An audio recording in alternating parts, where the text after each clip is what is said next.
This is my theory on every type of student, based on how much effort you put in and how intelligent you are. Everyone you know should fall into one of these 9 categories. Up first, we have the largest group, the average students, who put in a normal amount of effort and have average intelligence. You probably think you're a little bit better at school than you actually are, but it's okay because you fly under the radar and your high school experience is very normal. If you put in the same amount of effort but you're a genius, I call you a wizard. You're probably doing amazing in school without really trying and everyone resents you for it, but they still try to use your homework to copy off of. The dumb but diligent I call tryhards. These are the people who complain the most about how hard their classes are, how much work they have to do, but then you find out it's actually not that much and they hate anyone who does better than them without really trying. And every school has a 1 or 2 wasted potentials who are so lazy they turn in just enough homework to pass and use their genius abilities for other sketchy things like selling drugs. And probably the most annoying category, if you have an average intelligence but you work super hard, you're a model student. In my experience, these people have the most annoying personalities, kind of give off teacher pet vibes, but the teacher loves you because they want everyone to be like you. Come back tomorrow for part 2. This is a crazy fan theory about some of your favorite Disney movies that is gonna blow your mind. Okay, so this theory starts with Frozen and what actually happened to Elsa's parents. The theory says that they were on their way to Rapunzel's wedding when they were tragically in their shipwreck. And that shipwreck is the same one that we see in Little Mermaid, meaning that Frozen, Tangled, and Little Mermaid are all part of the same universe. But it goes one step further. It suggests that Elsa's parents actually survived the shipwreck and were able to make it to shore, where they eventually had another child. And that child ends up being the vine-swinging, heart-throbbing, moving and grooving, Jane-loving Tarzan. So maybe it's time for a Disney Universe crossover that could, dare I say, rival Infinity War. What is a movie or TV fan theory that you absolutely believe? Mine has got to be that Carl Winslow from Family Matters and Sergeant Al Powell from Die Hard are the same person. Meaning that yes, Family Matters is in the Die Hard universe. Obvious reasons, he is a cop in both these movies and shows. But this line of dialogue from Die Hard seals the deal for me. I had an accident. Could that be Steve Urkel? Did Winslow finally snap? Well, I did some extensive research into Family Matters and found this deleted scene that ties both of these perfectly together. You know, when you're a rookie, they can teach you everything about being a cop except how to live with a mistake. I shot a kid, shot a kid, shot a kid.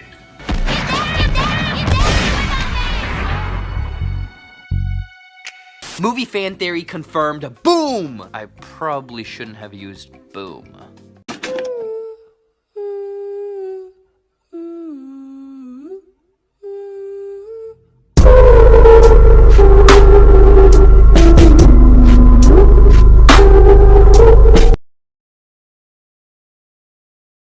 This is part 2 of my theory on the 9 types of students based on how much effort you put in and how intelligent you are. The category of people I feel the worst for are dumb with normal effort. I mean, like, no one's making a Netflix original about your high school experience, and teachers are probably going to overlook you for people who are working harder or are smarter, but you guys probably have the best personalities, so there you go. I only feel a little bad for the lost causes because teachers are probably super mean to you guys, but also you're probably pretty disrespectful back. You use way too much self-deprecating humor, but hopefully there's something outside of school that you're good at, so it's all okay.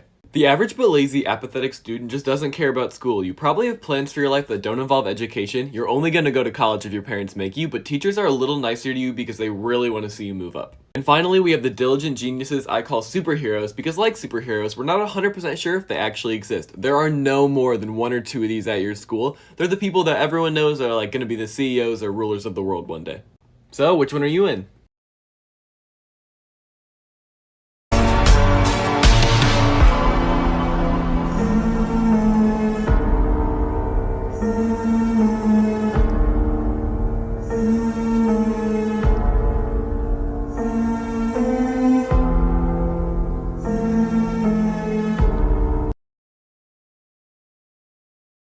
In Season 2, Episode 25, Phineas and Ferb go back in time, and they meet Candace's sons, Xavier and Fred. So Xavier is obviously a mix of Jeremy and Candace, right? But who's Fred?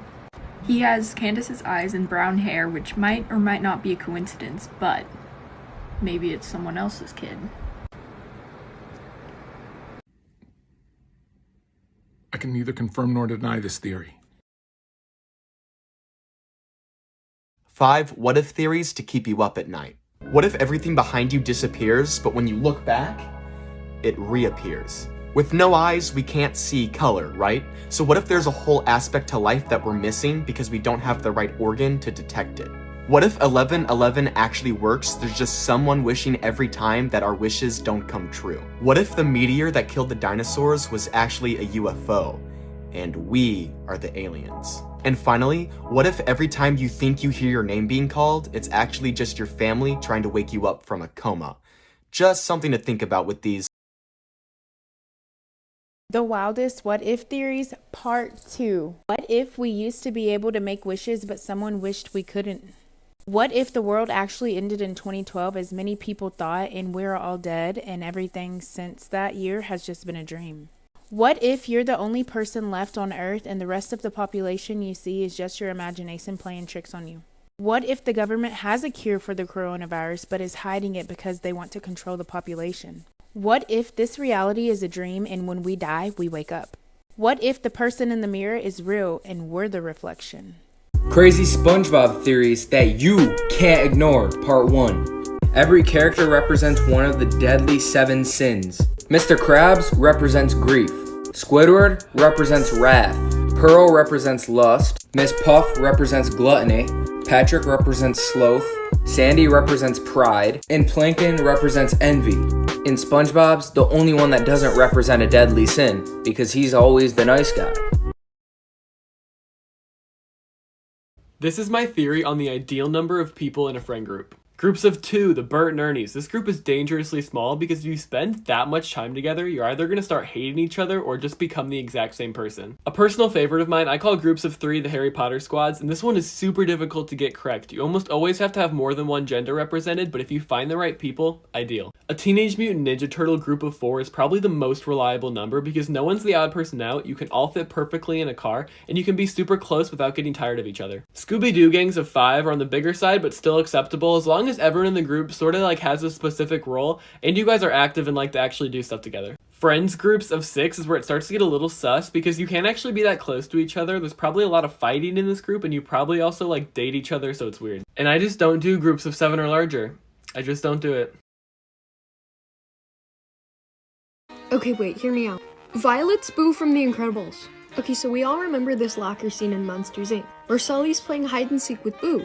And he's honestly really impressed with how good Boo is at playing hide and seek. It's almost as if she's reappearing and disappearing. So Boo is pretty young and she wouldn't quite understand how her powers worked yet.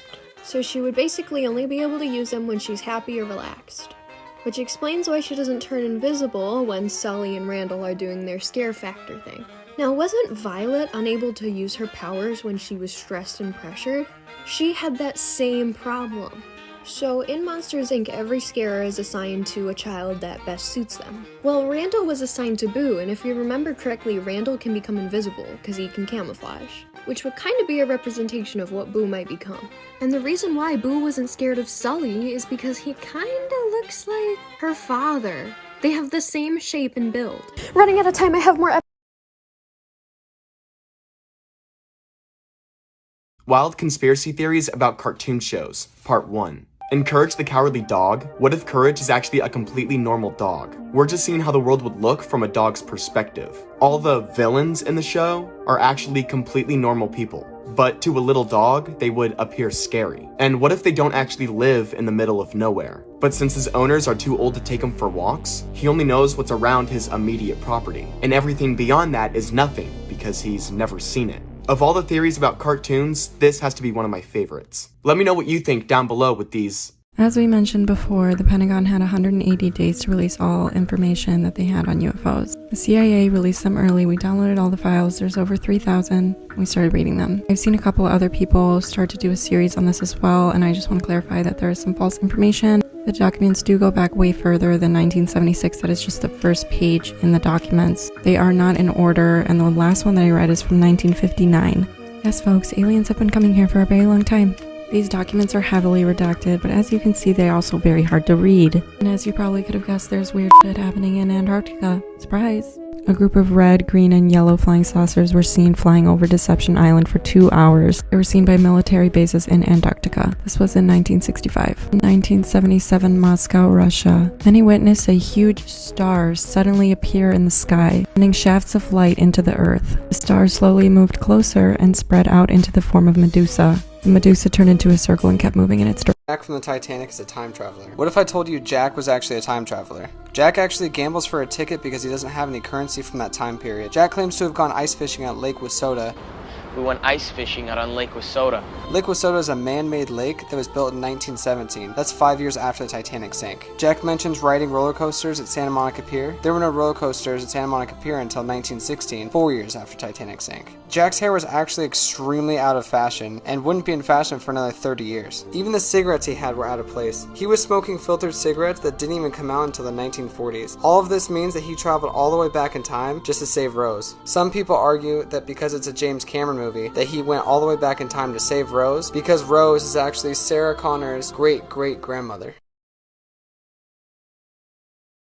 This one may be a bit controversial because we all know and love The Lion King, and we certainly don't want to sully it. But this theory has to be unearthed. We all remember the scene where Nala and Simba are sensually tackling each other while Can You Feel the Love Tonight plays in the background. And though heartwarming, we think it's actually one big ruse. We think Nala is actually just using Simba to help her people. Apparently, there's a deleted scene in which Scar tries to make Nala his queen, but she declines and is exiled. This would mean that she wasn't looking for Simba at all, rather stumbled upon him and saw an opportunity to get back home and return with the rightful king. We think Nala is a feline with political prowess and deserves her own crown.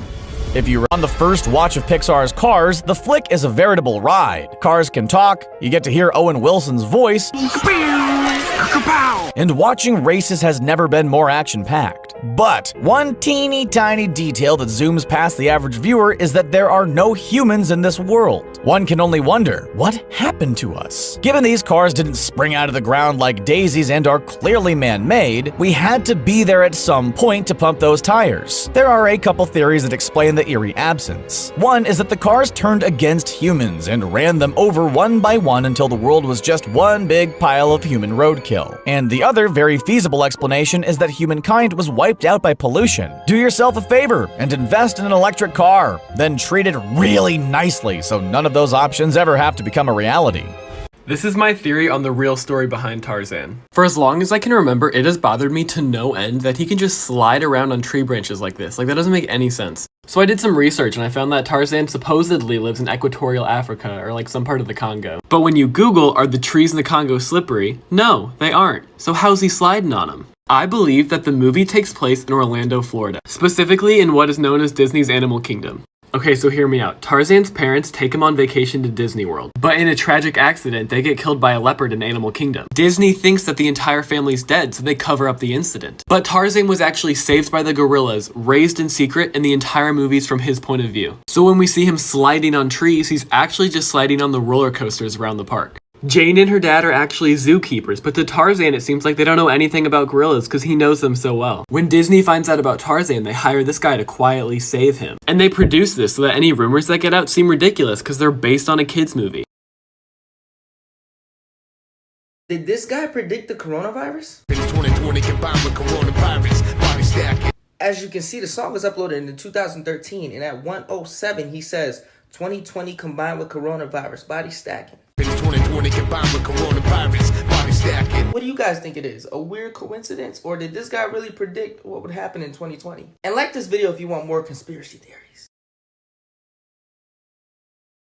We want to take a look into why so many of these Disney films don't have mothers in them. It's a common theme. Think of Belle in Beauty and the Beast, or Ariel's mom, who was definitely without a doubt killed by Hook. A Disney producer by the name of Don Hahn has something to say about this. He explains that Walt Disney lost his own mother when a furnace leaked in their home and she died due to the incident. The theory is that Walt was so distraught from this that he couldn't confront the pain from the loss, and therefore didn't want to depict mothers in his films.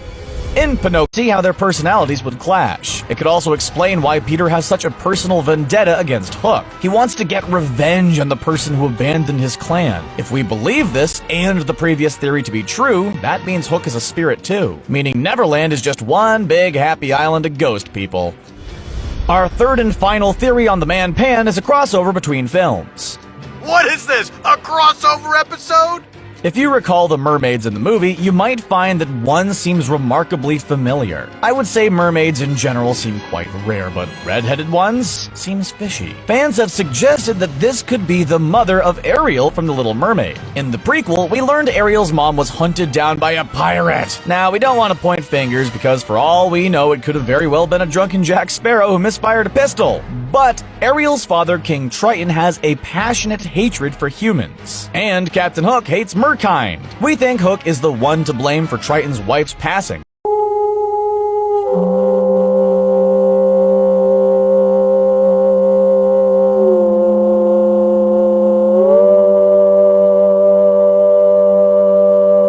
And we would like to present the darkest theory of them all, that Disney wanted children to grow up to be racists. We see horrific depictions of Native Americans in Peter Pan. We see a character voiced by an African-American actor literally named Jim Crow. And in the Aristocats, we have a Siamese cat who is playing piano with chopsticks. These outwardly problematic images teach children racist tropes that further oppress minority groups.